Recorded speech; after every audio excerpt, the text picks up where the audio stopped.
आवाज बिल्कुल भी नहीं आ रही। नहीं आ रही। आवाज आ रही है बच्चा? नहीं आ रही। नहीं आ रही। नहीं आ रही। नहीं आ रही सर।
सर आवाज का सर दोबारा आपकी इशू आवाज नहीं आ रही।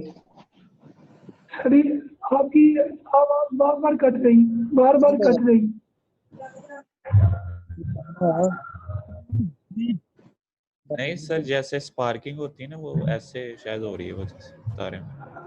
अभी कुछ नहीं, बड़े ही बंदे तो आवाज नहीं आ रही। सर आपकी तरफ कोई इशू है? नेट का कोई इशू नहीं है? जान छाड़ता नहीं जा मोल मारो तो ਉਹ ਬੇਵਕੂਫ ਜਿਹੜੇ ਅਗਲੇ ਰੋਜ਼ਾ ਰੱਖ ਕੇ ਪੜਾਉਂਦੇ ਪੜਾਉਣ ਚ ਮਸਲਾ ਨਹੀਂ ਹੁੰਦਾ, ਪੜ੍ਹਨ ਚ ਮਸਲਾ ਹੁੰਦਾ। ਗਲਤ ਫਹਿਮੀ ਹੈ। ਮੈਨੂੰ 3 ਘੰਟੇ ਕਹਿ ਰਿਹਾ ਕਿਸੇ ਨੂੰ ਪੜਾਉਣਾ, ਮੈਂ ਪੜ੍ਹਾ ਦਿੰਦਾ।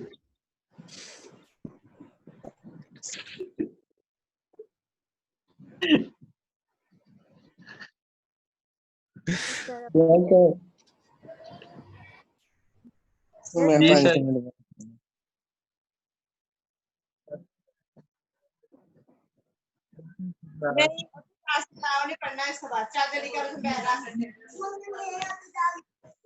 अच्छा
पोर्शन दोनों सेट में भी आ सकता है। इसको अगर इकट्ठा लिखना हो तो ये सारी लाइनें क्या हैं, तो आप लिखेंगे ए यूनियन बी है, इकट्ठा करके ना। मैं कह रहा हूं ये जो शेडेड एरिया है इसको क्या लिखेंगे, तो आप लिखेंगे जी ए और बी को दोनों को मिला के लिखना है, इकट्ठा करके लिखना है। तो चूंकि ये देखिए ना, यूनियन की क्या डेफिनेशन होती है, मैं फिर रिपीट कर रहा हूं उसको, आल्दो में हम सेट थ्योरी यूज नहीं कर रहे, लेकिन ये जो प्रोबेबिलिटी है ये सारी की सारी वो एलिमेंट्री सेट थ्योरी से आई है। आप याद करें कि A union B elementary class में हम किस तरह से लिखते हैं 1 2 3 4। तो फिर हम कह सकते हैं कि ए यूनियन बी जो सेट है इसके जो मेंबर्स हैं वो कम से कम एक सेट में जरूर आते हैं, कम से कम उसके जो मेंबर्स हैं वो एक सेट के जरूर है जब भी यूनियन बी लिखते हैं। तो यही चीज यहां पर भी एक्सप्लेन कर रहा हूं कि ये जो लाइन है वो कम से कम एक सेट में जरूर है, दोनों में भी हो सकती है लाइक दिस वन, ये दोनों में भी हो सकती है, लेकिन कम से कम वो एक सेट में जरूर है, तो उसे हम कहेंगे ए यूनियन बी। अब ए यूनियन बी को लिखना हो तो आप लिख सकते हो पोर्शन ऑफ ए, अगर मैं इसको मार्क कर दूं आप कहेंगे ये पोर्शन है, पोर्शन ऑफ ए, प्लस कर दें इसमें बी, जैसे हम पहले मैं लिख रहा था, ये वही बात है, पहले गर्ल्स काउंट कर ले फिर सारे के सारे वियर ग्लासेस, और उसके बाद देखें which one is a common. और जब आप रूटीन में कॉमन को लिखते हैं तो आप लिखते हैं ए इंटरसेक्शन बी। क्या मुराद है?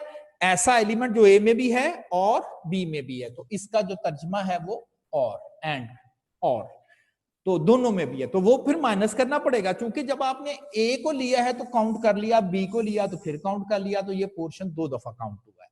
तो जब 2 दफा काउंट हुआ वही कर दे तो हम कह देते हैं कि ये माइनस में है।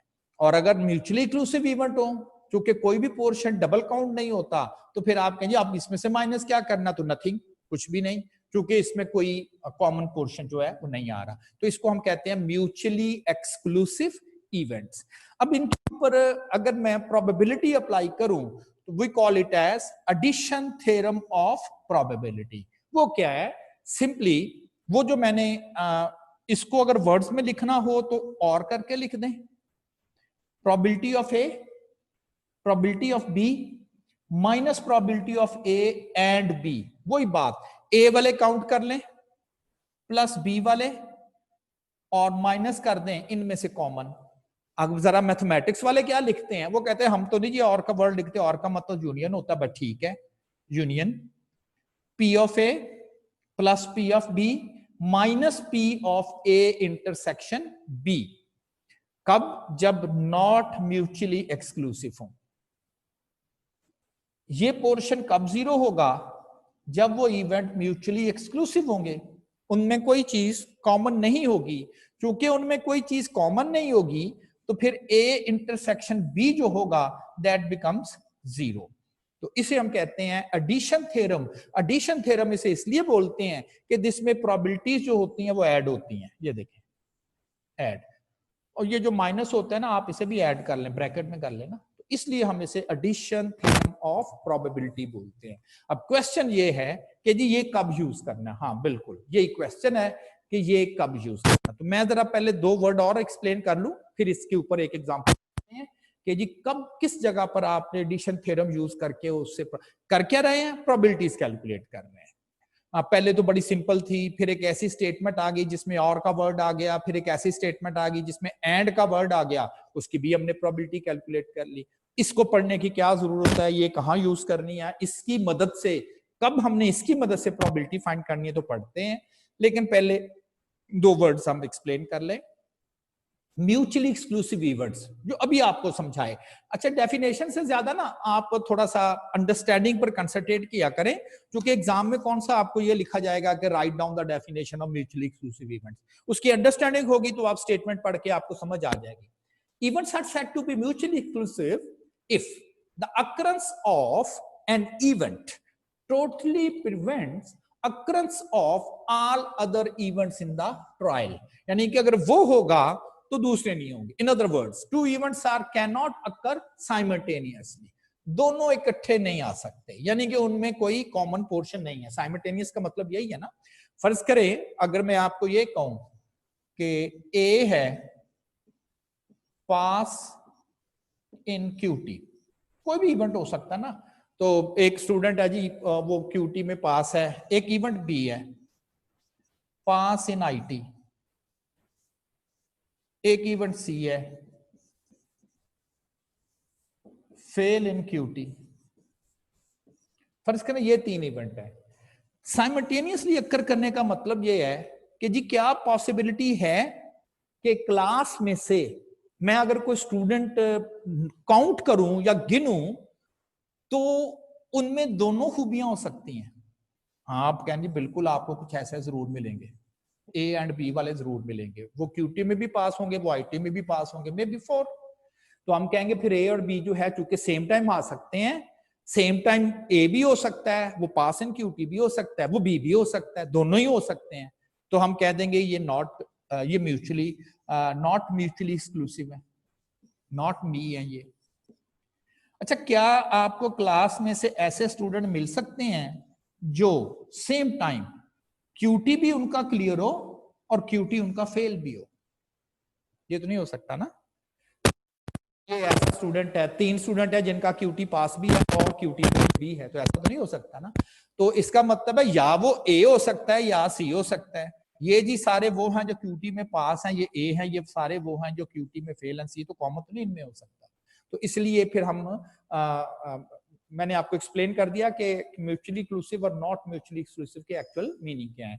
2 इवेंट्स अगर पॉसिबिलिटी हो सेम टाइम आ सकते हैं, पॉसिबल है जी, ये भी हो सकता है, ये भी हो सकता है, सेम टाइम हो सकता है, तो हम कहते हैं ये नॉट म्यूचुअली एक्सक्लूसिव है। अगर जी ये आ जाएगा तो फिर ये नहीं आएगा, तो इससे हम कहते हैं कि ये इवेंट दोनों सेम टाइम अकर नहीं कर सकते, तो ये म्यूचुअली एक्सक्लूसिव इवेंट्स हैं। इक्वली लाइकली और इक्वली प्रोबेबल, इन इवेंट्स कौन कौन से इवेंट्स हैं जिनको हम इक्वली लाइकली या इक्वली प्रोबेबल इवेंट्स कहते हैं? अच्छा, अगर आप टॉस करते हो, सिक्का टॉस करते हो, हेड आने का चांस ज्यादा होता है या टेल आने का चांस ज्यादा होता है? ये दोनों सेम होते हैं, मेरा ख्याल दोनों सेम होते हैं। अगर हेड और टेल आने के चांसेस ज्यादा हैं तो आप कहोगे कि ये एक ऐसा एक्सपेरिमेंट है जिसकी आउटकम्स जो हैं वो सबकी प्रोबेबिलिटी या आने का चांस इक्वल है, तो हम कहते हैं ये इवेंट्स इक्वली लाइकली हैं या इक्वली प्रोबेबल है। सिक्का आप डाइस थ्रो करते हो, इक्वल आउटकम्स हैं, नंबर 1, नंबर 2, 3, 4, 5, 6। नंबर 1 के आने का चांस ज्यादा है या 2 या 3 या 4 के, सारे 6 की 6 का सेम ही है, 6 की 6 की सेम ही है, दैट इज कॉल्ड, हम कह सकते हैं कि वो equally likely equally probable events हैं। फर्ज करें किसी ने एक डाइस बनाई और क्या किया उसने, उस डाइस में उसने नंबर 1 लिखा, 2 लिखा, 3 लिखा, 4 लिखा, और जो 5 है ना उसका एक डॉट उसमें उसने मिटा दिया है। अब इसका मतलब उसके ऊपर भी 4 डॉट हैं और ये 6 है। और अगर अब पूछा जाए कि अजी जब डाइस को थ्रो किया जाएगा तो क्या हर इवेंट के आने के चांसेस बराबर हैं? तो ऐसा नहीं है, क्योंकि 4 2 साइड पे लिखा हुआ है, तो 4 का चांस बाकियों से डबल हो जाएगा, तो हम इसे कहेंगे ये नॉट इक्वली लाइकली हैं या नॉट इक्वली प्रोबेबल इवेंट्स हैं। तो ऐसा कोई भी आउटकम्स, ऐसा कोई भी एक्सपेरिमेंट्स जिसमें आउटकम्स के हर आउटकम के आने का चांस बराबर हो, कोई रीजन नहीं है कि हम इस आउटकम को प्रेफरेंस दे सकें कि हाँ जी इसके आने का चांस ज्यादा है, इसके आने का चांस कम है। अगर ऐसा नहीं है तो हम कहते हैं कि इवेंट्स जो है वो इक्वली लाइकली हैं। Outcomes are said to be equally likely if there is no reason to expect one outcome to occur in preference to another. Among all exhaustive outcome, each of them has an equal chance of occurrence. Her outcome, her result के आने का chance बराबर, तो हम कहते हैं ये equally likely events हैं। तो 2 डेफिनेशंस हो गई, mutually exclusive events, equally likely events, and then now the exhaustive events. Events are said to be exhaustive if they constitute the sample space total. For example, फर्ज करें ये मेरे पास एक sample space है, इसमें से ये इवेंट ए है और ये इवेंट बी है। अगर मैं ए और बी को इकट्ठा कर दूं तो क्या सैंपल स्पेस बन जाएगी? नहीं, ये पोर्शन रह जाएगा, ये तो अभी कवर होने वाला रहता है, तो ये सैंपल स्पेस तो नहीं ये कंप्लीट होगी, तो हम कहेंगे ए और बी एग्जॉस्टिव नहीं है। हाँ, अगर मैं कुछ इस तरह से इसको स्केच कर दूं कि ये मेरे पास एक सैंपल स्पेस है, ये इवेंट ए है, ये इवेंट बी है, अब एग्जॉस्टिव है? अब एग्जॉस्टिव है, पूरी सैंपल स्पेस कवर हो गया है, there is no other option still available, तो आप कह सकते हो exhaustive events. Events are said to be exhaustive if they constitute the sample space. ये भी तो हो सकता है ना, फर्ज करें आपके पास, फर्ज करें ऐसे मैं एक सेट लिख लेता हूं, ये जी सैंपल स्पेस है। इवेंट क्या होता है? सबसेट होता है, एक पोर्शन होता है 1 2 B 3, दोनों के मिलाऊंगा पूरी सैंपल स्पेस बन जाती है? नहीं, 4 मिसिंग है, 4 नहीं कवर होता, तो ये एग्जॉस्टिव नहीं है। तो एग्जॉस्टिव इवेंट्स उस इवेंट्स को कहते हैं कि अगर उन सारे इवेंट्स को इकट्ठा, उन सारे सबसेट्स को इकट्ठा कर दिया जाए तो यूनिवर्सल सेट जिसे कह सकते हैं बन जाता है, तो हम कह देते हैं इवेंट्स जो हैं वो आपके पास एग्जॉस्टिव है। तो आई थिंक सो मचली इंक्लूसिव इवेंट्स, ऐसे इवेंट जो सेम टाइम अकर नहीं कर सकते। इक्वली लाइकली इवेंट्स, ऐसे इवेंट जिनके हर एक के आउटकम्स के आने का चांस बराबर हो। एग्जॉस्टिव इवेंट्स, ऐसे इवेंट्स जो मिलके, ऐसे सबसेट्स जो मिलके पूरी की पूरी सैंपल स्पेस कवर कर दें, उनको हम कह देते हैं कि ये एग्जॉस्टिव इवेंट्स हैं। अब बात हो रही थी जो मैंने आपको addition theorem of probability teach किया था, वो कहां यूज करना है। ऑल्दो ये एग्जांपल हम कर चुके हैं, याद करेंगे अभी 2-3 पेजेस पहले हमने ये एग्जांपल्स की थी। चले, हमने ये एग्जांपल किस तरह से परफॉर्म की थी। क्वेश्चन क्या था कि कोई ऑर्गेनाइजेशन है, उसमें 5 एम्प्लॉइज हैं, उनकी जेंडर है और उनकी एजेस का डेटा सेट नोट किया गया है और कहा गया है कि उनमें से एक नाम निकालना है। कहता है जी जो नाम 5 में से एक हम सिलेक्ट करेंगे, क्या चांस है, क्या प्रोबेबिलिटी है कि वो या तो कोई फीमेल होगी या उसकी जो एज है वो ओवर 35 होगी। तो याद करें हमने और का वर्ड आ गया है, प्रोबेबिलिटी फाइंड करनी है, तो हमने इसकी काउंटिंग की थी। कैसे काउंटिंग की थी? पहले मैंने फीमेल काउंट कर दिए, वो 2 बनती थी फीमेल। फिर मैंने वो काउंट किए जिनकी एज ओवर 35 थी, ये वाली। और उसके बाद मैंने काउंट किया कि जी इसमें कॉमन कितने थी, तो 3/5। तो ये हमने ऑलरेडी परफॉर्म किया था। ठीक, देयर इज अनदर वे, इसी क्वेश्चंस को करने का एक और वे है। पहले मैंने क्या किया है कि ये जो पूरी की पूरी स्टेटमेंट है उसको एक ही इवेंट मैंने डिक्लेयर कर दिया है, दैट इज ए ना, ए बी सी वगैरह से ये पूरी स्टेटमेंट एक इवेंट कहलाई। काउंटिंग एक ही करनी है जो कि फार्मूला है NA/NS। अब जरा इसको अल्टरनेटिवली देखें, बिल्कुल कर सकते हैं, एक ही बात है। अल्टरनेटिवली देखें कि इस प्रॉब्लम को और किस तरह से हम कर सकते हैं, और फिर डिस्कस करेंगे कि जी आपने हमें 2 मेथड बताए हैं कि अगर और का वर्ड आ जाता है तो एक तो आप मेथड 1 यूज करें, ये वाला बड़ा सिंपल सा है। दूसरा है वही कॉन्सेप्ट के साथ ही, आप देखेंगे कि बिल्कुल वही यूज कर रहा हूं, तो एक और वे से भी इसको कर देंगे और फिर डिस्कस ये करेंगे। अच्छा जी एग्जाम में आता है तो क्या हमें मेथड 1 करना चाहिए या मेथड 2? हो सकता है कोई सिचुएशन ऐसी आ जाए जिसमें एक मेथड कम से कम आप कहें जी ये तो फेल हो जाता है, और किस मेथड को हम ऑलवेज यूज कर सकते हैं, तो ये बात की बात है। अच्छा, दूसरी जो सिचुएशन है उसमें आपने क्या करना है कि 2 जो इवेंट हैं उन 2 इवेंट्स को जब आप रखेंगे 2 इवेंट्स को, तो उन 2 इवेंट्स को आप 2 अलग-अलग इवेंट डिक्लेयर करते हैं। देखिए इसमें 2 वर्ड आ रहे थे ना, और से पहले का वर्ड था फीमेल, उसको मैंने एक इवेंट डिक्लेयर कर दिया। और के बाद का वर्ड था ओवर 35, उसे मैंने दूसरा इवेंट डिक्लेयर कर दिया। क्लियर? अच्छा, जब आप लिखेंगे इस स्टेटमेंट को, फीमेल की जगह आप ए लिख दें, और की जगह यूनियन, ओवर 35 की जगह बी। कहता जी इसकी प्रोबेबिलिटी ले। तो मैंने अब क्या किया है कि वो जो स्टेटमेंट थी जिसे मैंने एक ही इवेंट डिक्लेयर किया था, अब मैं उसको जो है वो 2 इवेंट्स डिक्लेयर कर रहा हूं। इसको लहदा एक इवेंट डिक्लेयर कर रहा हूं, इसको लहदा एक इवेंट डिक्लेयर कर रहा हूं। तो क्या इसका कोई फार्मूला पढ़ा है? यस, एडिशन थ्योरम हमने यही पढ़ा है कि whenever there are 2 events and there is a union between them, and you have to calculate the probability, then calculate the probability by using the addition theorem of probability. P of A, P of B minus P of A intersection P। अब हमें कोई clear नहीं है कि जी पता नहीं ये common आएंगे कि नहीं आएंगे, लिख दें। अगर नहीं कॉमन आएगा तो ऑटोमेटिकली इसका आंसर 0 आ जाएगा, और हमें इस चीज की फिक्र नहीं है कि जी ये लिखना था कि नहीं लिखना था। आप लिख दें, आ गया तो ठीक है, नहीं आया तो ऑटोमेटिकली ये 0 हो जाएगा। अब हमें एडिशन थ्योरम के लिए जो चीजें रिक्वायर हैं वो basically P of A required था, ये मैंने पी ऑफ ए कैलकुलेट कर लिया। Probability of female, how many females, 2, probability find करनी है 2/5 ओवर 35, प्रोबेबिलिटी फाइंड करनी है इसकी over 35, count how many over 35, 2, probability 2/5। फिर एडिशन थ्योरम में आपको पता है कि ये वाली चीज भी आपको रिक्वायर होती है, इंटरसेक्शन बी वाली भी। अब क्या है ये, ए का मतलब फीमेल, बी का मतलब ओवर 35 और इंटरसेक्शन का मतलब काउंट करें जिसमें दोनों खूबियां हो।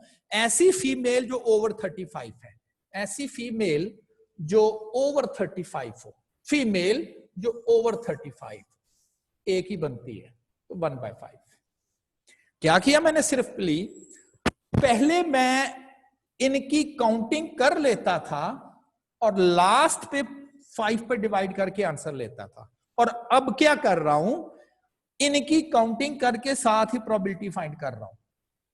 काउंटिंग की 2, साथ ही प्रोबेबिलिटी भी फाइंड की। जब भी प्रोबेबिलिटी फाइंड करनी हो, जिसकी भी करनी हो, उसकी काउंटिंग करके टोटल पे डिवाइड कर दे। इसकी काउंटिंग की, साथ ही प्रोबेबिलिटी भी फाइंड की। इसके बाद इसे एडिशन थ्योरम में रख दिया, सॉल्व किया। क्या ये तो वही चीज नहीं बनी हुई, ये वाली, बिल्कुल ये वही चीज है, तो सेम ही आंसर आएगा। लेकिन ये शायद एडिशन थ्योरम थोड़ा सा आप कह लें कि जरा लेंथी हो जाता है कि जी पहले 2 इवेंट होंगे, अलग-अलग उनकी प्रोबेबिलिटी कैलकुलेट करेंगे, फिर उनकी कॉमन की करेंगे, एडिशन थ्योरम में रखेंगे। तो देखिए कॉन्सेप्ट क्या वही नहीं यूज कर रहा मैं कि जी पहले ए काउंट कर लें, फिर बी काउंट कर लें, माइनस कर दें उनका कॉमन, एडिशन थ्योरम बन गया। तो इधर भी तो यही कर रहे हैं, पहले ए काउंट कर लें, फिर बी काउंट कर लें, को कॉमन है माइनस कर दें। बस इधर मैं नोटेशन नहीं आपको दे रहा, इधर मैं डायरेक्टली लिख देता हूं, इधर जरा थोड़ा सा टेक्निकल वे से तो किया जा सकता है। Whenever there are 2 events and between them is a union symbol, we must use addition to calculate its probability, or alternatively we may count directly by considering it only a single event, that is A.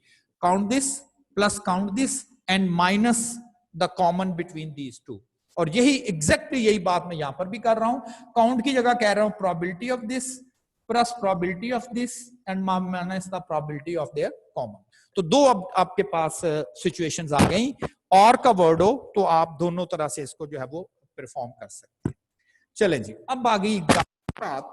वैसे तो preferably अगर आप note भी करें तो ये simple है, directly आप काउंट करके सैंपल स्पेस से एक ही काउंटिंग निशान लगा ली, जो डबल मार्क में आ गया वो माइनस कर दिया और आंसर आ गया। दैट्स ट्रू, इजी है, उसमें थोड़ी सी एफर्ट करनी पड़ती है, अदरवाइज ये इजी है। देखते हैं कि 2 सिचुएशंस मैंने आपको, या 2 मैंने क्वेश्चन आपको बताई, इनमें से कौन सा क्वेश्चन जो है वो, या कौन सा ऐसी टेक्निक है जो में वर्क करेगा। एग्जांपल है, the probability that a student will pass in mathematics is 0.6। उसने खुद ही बता दी कि अगर कोई एक स्टूडेंट एग्जाम में जाता है, मैथ के एग्जाम में, तो एक में से 0.6 स्टूडेंट जो है वो पास हो जाएंगे, यानी मैथ का पासिंग रेट जो है वो 60% है। And that a student will pass in statistics is 0.4। और अगर वो स्टैटिस्टिक्स की पेपर में क्लास में से कोई एक स्टूडेंट जाता है तो 0.4 चांस है पास होगा, या 40% स्टूडेंट क्लास के जो हैं वो स्टैटिस्टिक्स के पेपर उनका क्लियर और मैथमेटिक्स क्लियर है। He will pass in both mathematics and statistics is 0.3।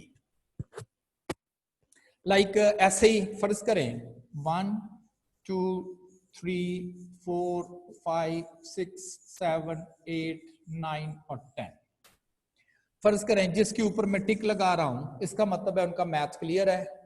Roll number 1 2 3 4 का नहीं है, 5 का नहीं है, 6 7 8, तो ये 6 बन गया 10 में से। तो अगर आपको मैं कहूं कि जी कितने मैथ का परसेंटेज, आप कहें जी 10 में से कितने बनते हैं, 6 बनते हैं, तो 60% तो हो गया। अब स्टैट्स के जो स्टूडेंट्स पास हैं वो 40% है। 4 लोग स्टैट्स में पास हैं, ये स्टैट्स में फेल है, ये स्टैट्स में फेल है, ये स्टैट्स का पास है, ये पास है। 4 लोगों ने स्टैटिस्टिक्स में क्लियर करना है। तो अगर आप स्टैटिस्टिक्स की बात करें 1 2 3 4, तो आप कह सकते हो कि जी 4/10 स्टैट्स के पास होने का 4/10 दैट इज 0.4, मैथ के पास होने का 6/10 दैट इज 0.6। तो ये जो इंफॉर्मेशन है he will pass in both math and stat 0.3, यानी कि दोनों सब्जेक्ट जिनके क्लियर हो, इसका एक सब्जेक्ट क्लियर है, इसका ये एक ऐसा स्टूडेंट है जिसके दोनों सब्जेक्ट क्लियर है, इसके भी दोनों क्लियर है। और गलती हो गई हमसे, 3 होने चाहिए थे। और तो नहीं है, चले इसको ठीक कर लेते हैं, नो प्रॉब्लम, इसको ठीक कर लेते हैं।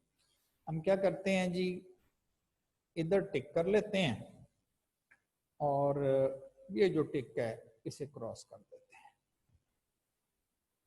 ये कोई डेटा सेट नहीं है, मैं ऐसे ही आपको एक्चुअली एक्सप्लेन करने की कोशिश कर रहा हूं कि क्या मतलब है। तो स्टिल 4 लोग स्टैट्स में क्लियर हैं 4/10, 6 लोग मैथ्स में क्लियर हैं 6/10, और अगर आप इनकी बात करें तो ये बनते हैं 3, 1 2 3। तो क्लास के 3 स्टूडेंट ऐसे हैं जिनके दोनों सब्जेक्ट ही क्लियर है। तो ये लिखा हुआ है, यानी कि इस क्वेश्चन में उसने कुछ डेटा नहीं आपको दिया। देखिए परसेंटेज से 0.6 से ये नहीं पता क्लास में कितने हैं। 10 स्टूडेंट क्लास में हो, 6 पास हो सकता है 20 हो, 12 पास हो, 60% बनते हैं। हो सकता है 50 हो, 100 हो, 500 हो, 60% बना लें उसका।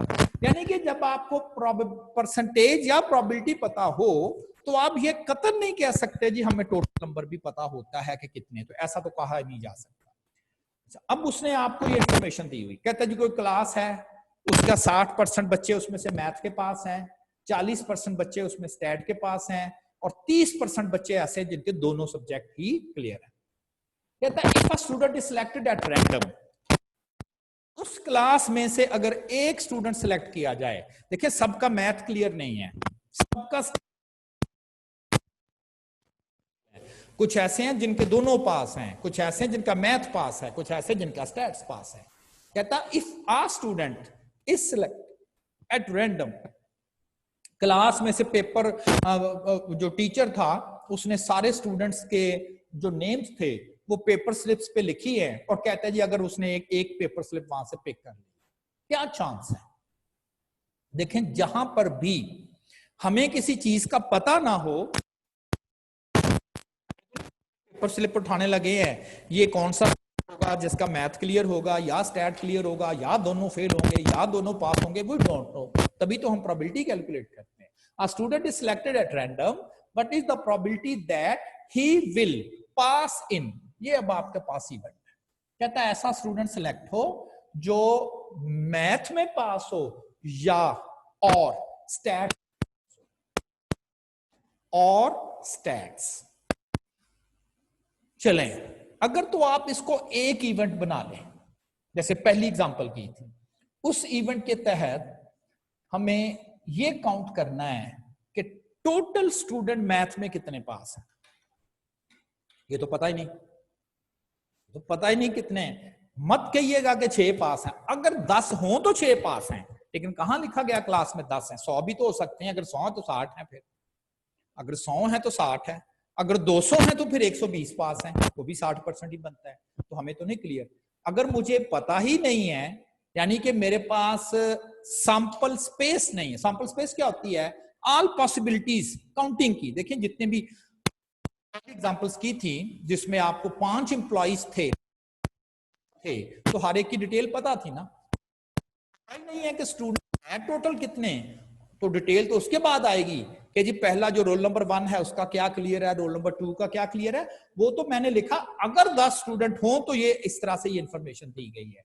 अब आपको एक बात ये क्लियर हो गई, क्योंकि यहां पर सैंपल स्पेस की इंफॉर्मेशन नहीं है, और हम जो पहली टेक्निक अप्लाई करते थे, किसी टेक्निक, देखिए ये सैंपल स्पेस आपको अवेलेबल थी, आपने ये टेक्निक यूज की और आपने कहा इसको एक ही इवेंट डिक्लेयर करें, ये अलग काउंट कर दें, ये अलग काउंट कर दें, कॉमन माइनस कर दें, तो वहां पर ये टेक्निक अब वर्केबल नहीं है इस सिचुएशन में। ये वर्केबल नहीं है। अच्छा, दूसरी शायद जरूर वर्केबल है। क्यों? उस टेक्निक में इसको आप ए कह दें, इसे आप बी कह दें, और को यूनियन कह दें, प्रोबेबिलिटी फाइंड करनी है। आप कहें जी ये कहां से आएगी, सैंपल स्पेस तो नहीं है, लेकिन इसमें हमें प्रोबेबिलिटीज रिक्वायर है। सैंपल स्पेस की प्रोबेबिलिटीज आती हैं, उसने सैंपल स्पेस तो नहीं दी, लेकिन प्रोबेबिलिटीज वगैरह उसने इन इवेंट्स की खुद ही दे दी। अगर आप नोट करें तो इन इवेंट्स की उसने प्रोबेबिलिटीज खुद ही दे दी। ये आपके एग्जाम में आया था जब सब्जेक्टिव पेपर था, तो उस वक्त जी आई थिंक 2 या 3 मार्क्स का ये एग्जाम में आया। अब इसके तहत मैंने कहा जी कि the only option is the addition theorem now. हाँ, अगर सैंपल स्पेस दी भी होती तो ये मैंने सैंपल स्पेस से पहले कैलकुलेट करना था, जैसे पिछली एग्जांपल में किया था। सैंपल स्पेस अवेलेबल थी, उधर से ये कैलकुलेट कर लिया, उधर से ही ये कैलकुलेट कर लिया, बाद में यहां पर थ्योरम में से पुट कर दिया।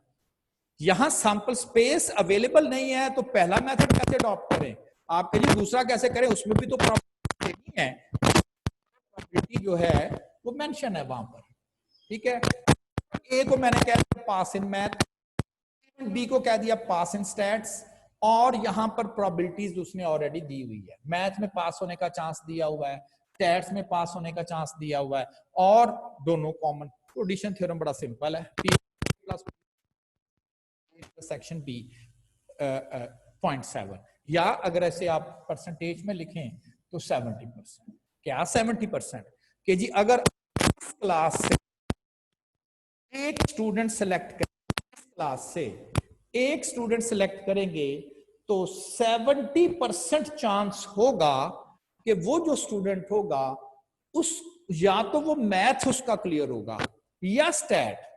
अब देखें, क्लास में कुछ बच्चे ऐसे थे जिनका सिर्फ मैथ, देखें फर्ज करें टीचर क्लास में आता है, आके कहता है कि अच्छा भी वो बच्चे जरा थोड़े से क्लास में खड़े हो जाएं जिनका मैथ का सब पेपर क्लियर है। कुछ बच्चे 10 बच्चे क्लास में बैठे थे जिसमें से 6 हो गए कि जी हमारा, आपने कहा था मैथ क्लियर है तो हमारा तो मैथ क्लियर है।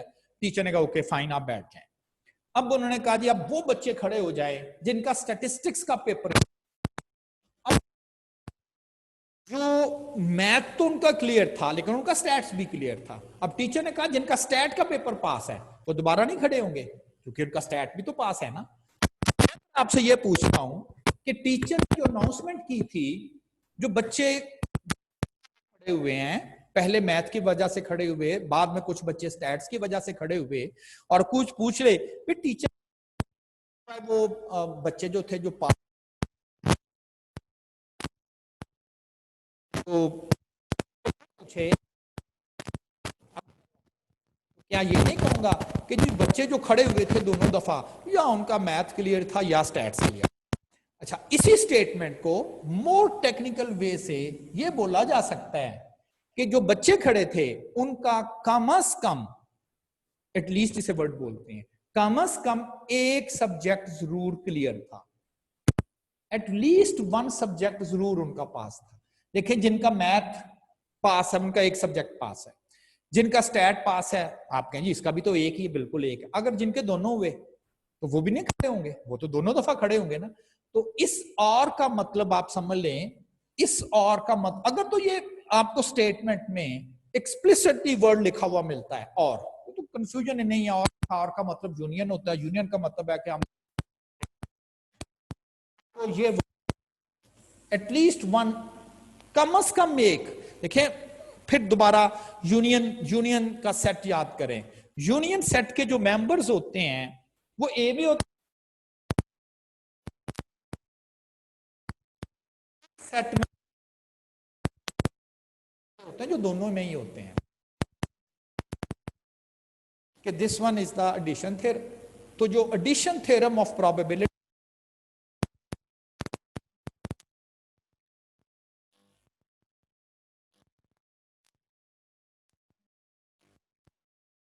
उसके जो मेंबर्स हैं वो अक्कर कर सकते, कुछ जो सिर्फ एक सेट में होंगे, कैसे होंगे जो दोनों सेट में। फर्ज करें ये पूरी क्लास है और इस पूरी क्लास में से ये स्टूडेंट वो हैं जो मैथ में पास हैं, ये स्टूडेंट वो हैं जो स्टैट्स में पास हैं, तो ये स्टूडेंट्स वो हैं जिनका मैथ और स्टैट दोनों ही क्लियर था।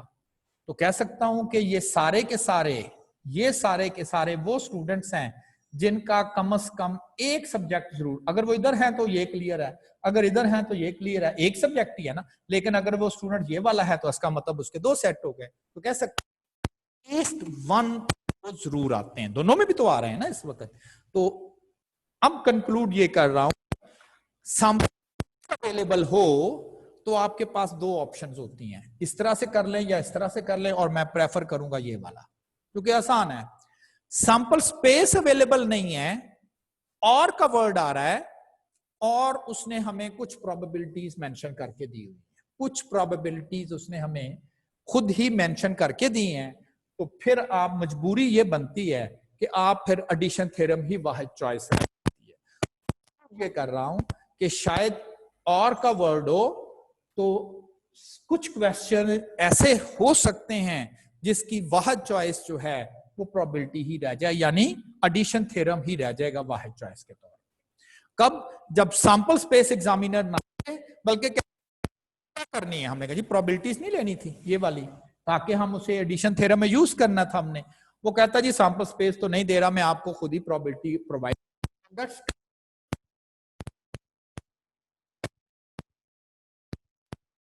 क्लियर हो गया होगा कि व्हाट इज एडिशन थ्योरम और कब यूज करना है। whenever there is a word of or between two, treat before or statement as a one event, treat the statement after or is another event, and then make the probability that is union B.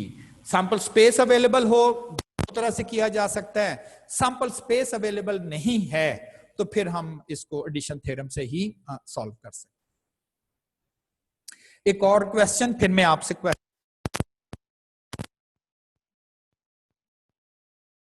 Example है, if a number is selected from 100, what is the probability that selected multiple of 3 or 5?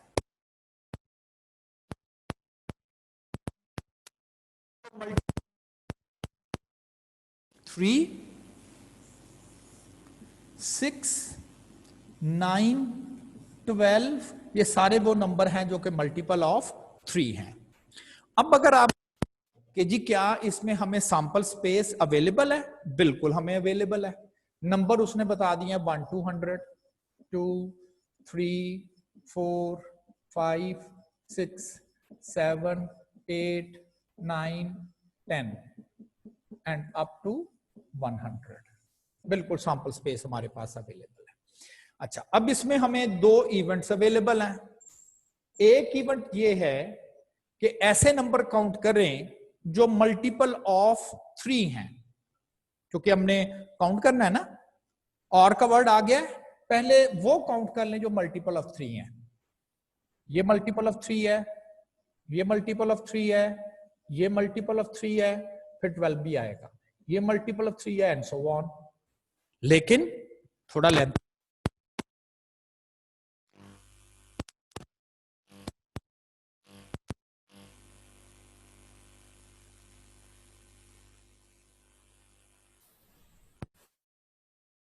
देख लेते हैं, ये कितने, ये सारे count कर लीजिएगा।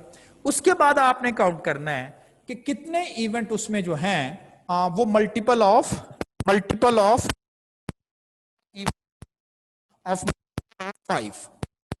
5 इवेंट्स जो हैं वो टोटल जो हैं वो कितने आ रहे हैं, मल्टीपल ऑफ 5 इवेंट्स।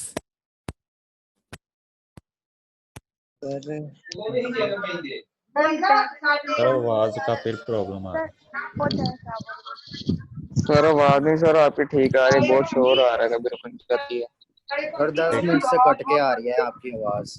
बेटा अब वो ना एक्चुअली इधर से कोई इशू नहीं है, ये शायद कोई नेट ट्रैफिक का ही इशू आ रहा है।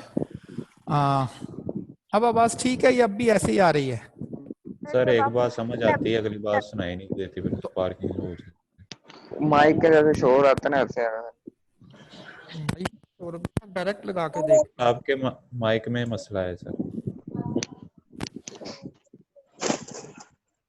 सर आप माइक चेंज कर लें।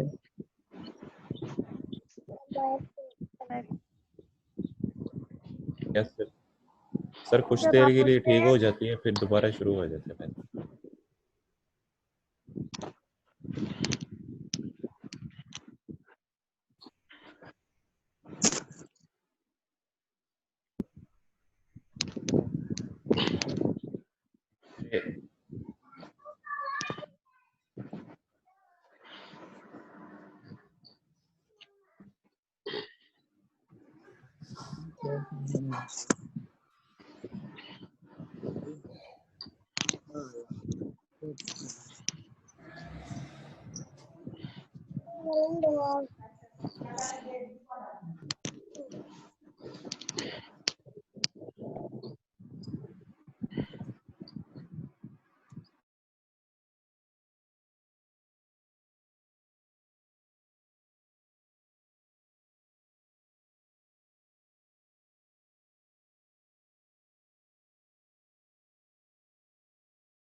Yes, sir.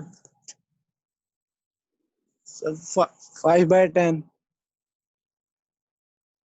10.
सर 9 by 10 आएगा।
सर सबमिट हो ही नहीं था रहा। नहीं सर, अब क्लास के टाइम में मैंने सबमिट किया था पर सबमिट हो ही नहीं था रहा।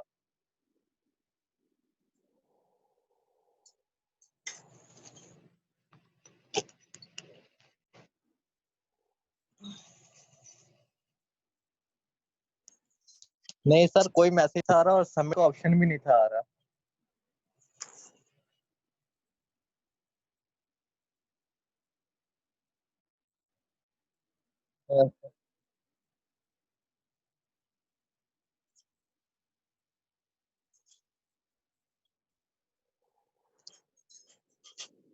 सर सर बंद हो गया था पहले।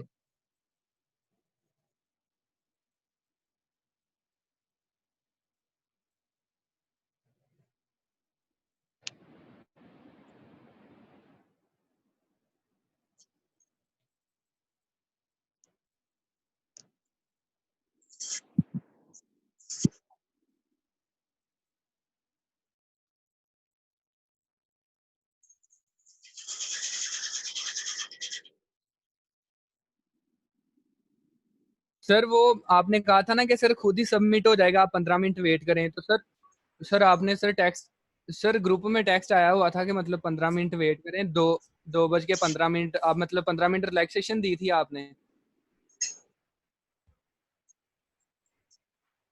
नहीं सर, आपने सर क्लास में मतलब क्लास के दौरान बताया था सर आपने, मीटिंग सर एंड एंड करने से पहले। तो आपने कहा था 2:15 पे सर ऑटोमेटिकली ये मतलब रीसबमिट मतलब सबमिट हो जाएगा सर। तो, तो सर मैंने सबमिट किया है सर, लेकिन वो हुआ नहीं है सर। सर ऊपर ऊपर सर लिखा हुआ आ रहा था sir, this form is no longer accepting responses and has been set to automatically close.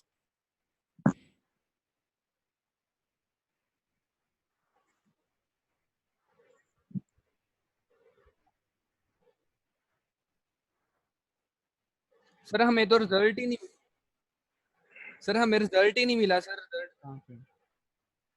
Sir WhatsApp पे तो कोई सर मैसेज नहीं आया।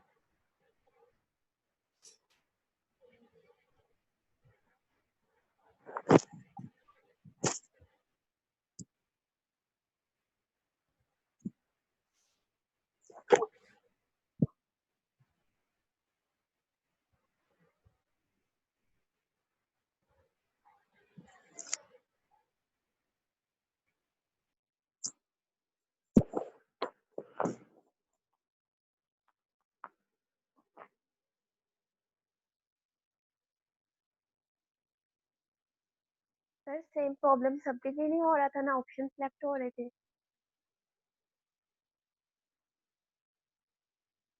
सर आपने कहा कि 19 आपने कहा था 19 मिनट हो गया और मेरी लॉगिन थोड़ी लेट हुई थी, मतलब मेरे पास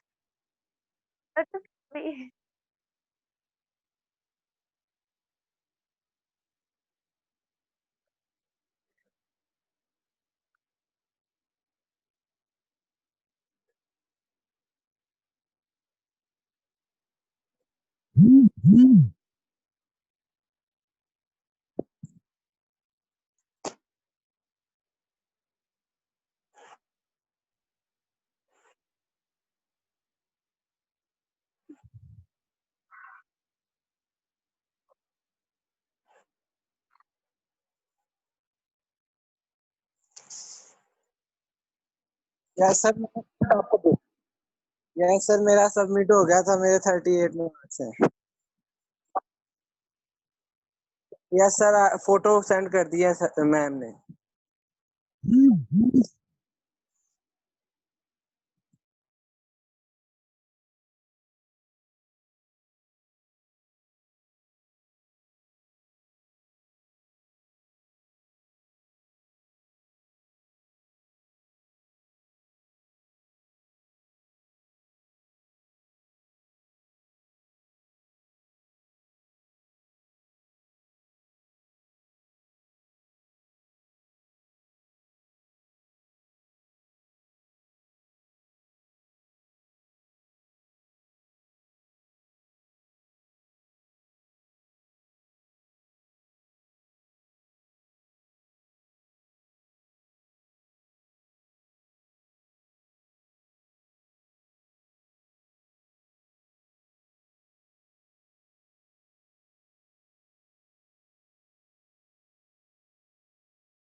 तो सर मैंने यही पूछना था सर, मैंने मतलब बाद में सर सबमिट किया था तो फिर मेरा मतलब शो नहीं हुआ आपके पास सर।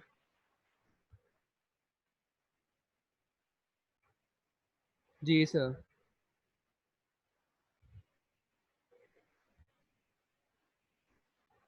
तो मैंने तो सर इसलिए नहीं करवाया था, आपने कहा था कि मतलब ये खुद ही मतलब सबमिट हो जाएगा सर, ऑटोमेटिकली हो जाएगा सर।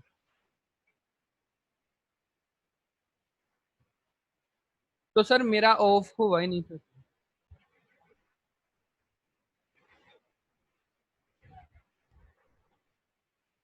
नहीं सर। जी सर।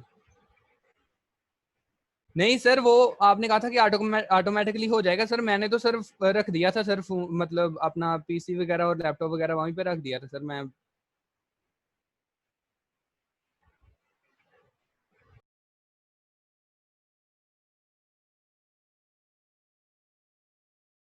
सर आपने टेस्ट कब लेना है दोबारा आगे?